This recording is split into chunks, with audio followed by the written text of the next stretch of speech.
तर मित्रांनो, लपंडाव या मालिकेच्या 28 डिसेंबरच्या एपिसोडमध्ये खूप छान ट्विस्ट बघायला मिळतोय. आणि ट्विस्ट असा असणार आहे की गौतम एका ठिकाणी पोहोचतो. तो शटर वर करतो आणि समोर त्याला तेजस्विनी दिसते, खरी तेजस्विनी.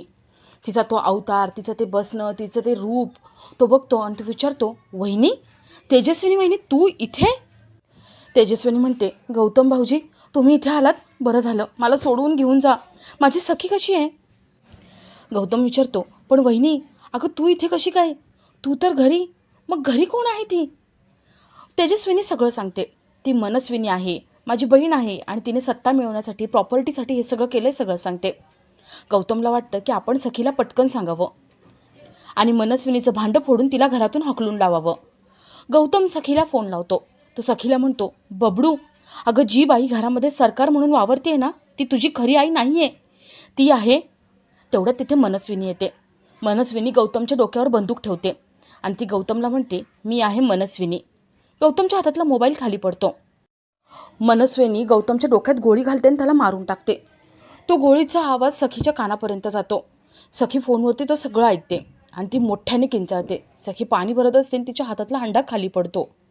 सखी मोठ्याने गौतम काका असं किंचाळते आणि सखीचा किंचाळायचा आवाज कानापर्यंत येतो. काना धावत तिथे येतो आणि तो सखीला रडताना, मोठमोठ्याने ओरडताना ऐकतो. कान्हाला कळते की काहीतरी खूप मोठं डेंजर झाले. कान्हा सखीला सावरतो आणि तिला काय झालं ते विचारतोय. आता गौतमने तर सगळं शोधून काढलंय आणि सखीला फोन करून सांगितलं सुद्धा आहे. पण आता सखीला हे सगळं खरं कळेल का? आणि कान्हा जे सगळं लपवतोय, कान्हाचं सत्य सखीपर्यंत कसं येतं हे बघण्यासारखं असेल. तर या सगळ्याची सुरुवात कशी होते ते थोडक्यात पाहू. तर मालिकेत आपल्याला असं बघायला मिळतंय की गौतम सरकारच्या डोळ्यावरती ते शेंगदाण्याची टरफलं उडवतो आणि सरकार आपले डोळे चोळते. सरकारचे लेन्स खाली पडतात. गौतम ते लेन्स उचलतो आणि सरकारला दाखवतो. परशुराम विचारतो, सरकार, तुम्ही लेन्स लावता? ही तुमची लेन्स आहे? सरकारला वाटतं की नाही, परशुराम समोर आणि ह्या गौतम समोर आपले डोळे यायला नको. सरकार ते लेन्स उचलते आणि आपला डोळा झाकत वरती पळून जाते. इथे परशुराम गौतमला म्हणतो, ए गौतम, बावळट आहेस का तू? अरे काय केलंस तू? सरकारच्या डोळ्यात शेंगदाण्याची टरफलं उडवलीस.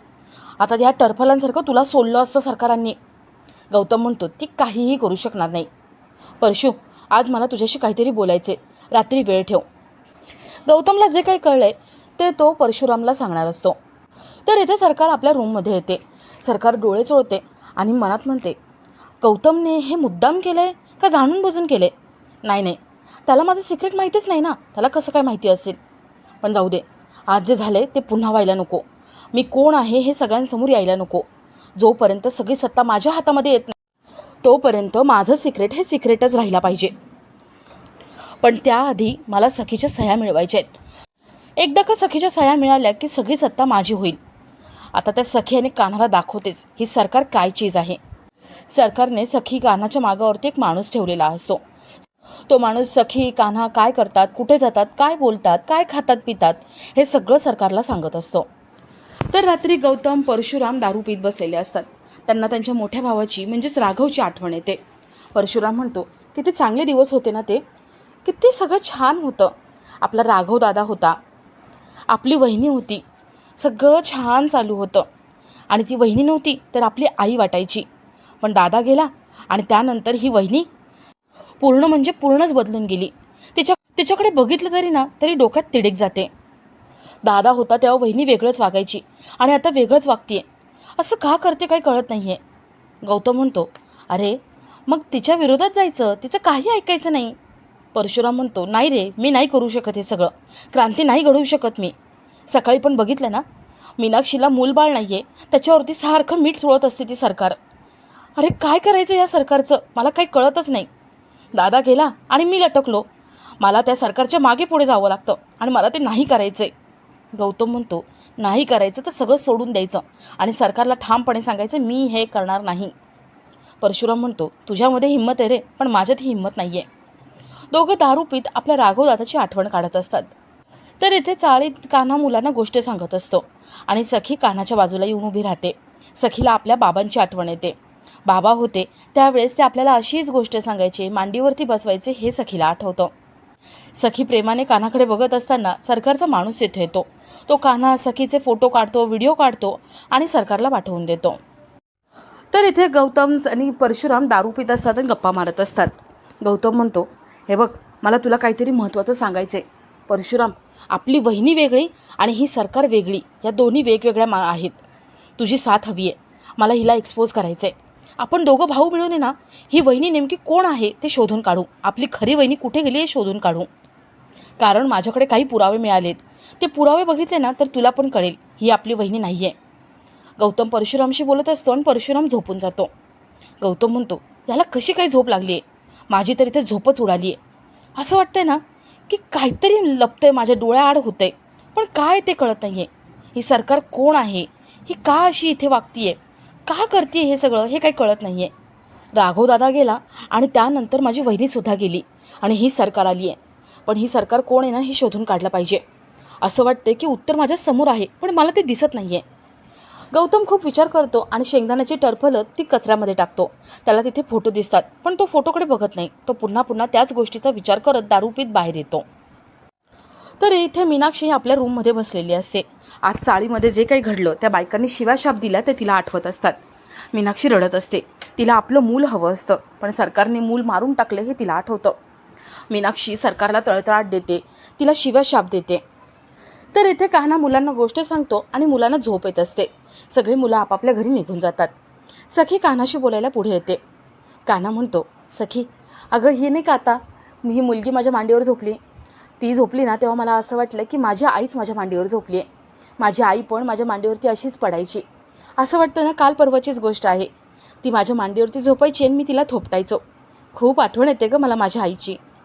सखीला आठवतं की कान्हाने आपल्याला सांगितलं होतं त्याची आई कान्हा 12 वर्षाचा असतानाच गेली होती.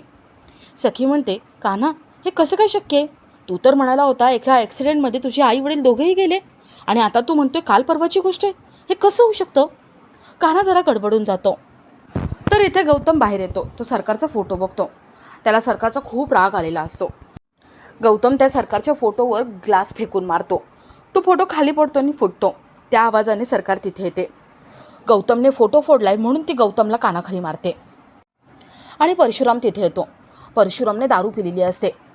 सरकार खूप चिडते. सरकार म्हणते, तुम्हाला काय वाटलंय, हा दारूचा गुत्ता आहे का, इथे दारू पित बसलात तुम्ही. परशुराम म्हणतो, ए गौतम, तू हा फोटो फोडलास का. अरे हा फोटो नाही आहे, हा देवाचा फोटो आहे. देवाच्या फोटोला हे सगळं केलं. मी आत्ता जातो आणि फोटो रिपेअर करतो. सरकार परशुरामला ओरडते.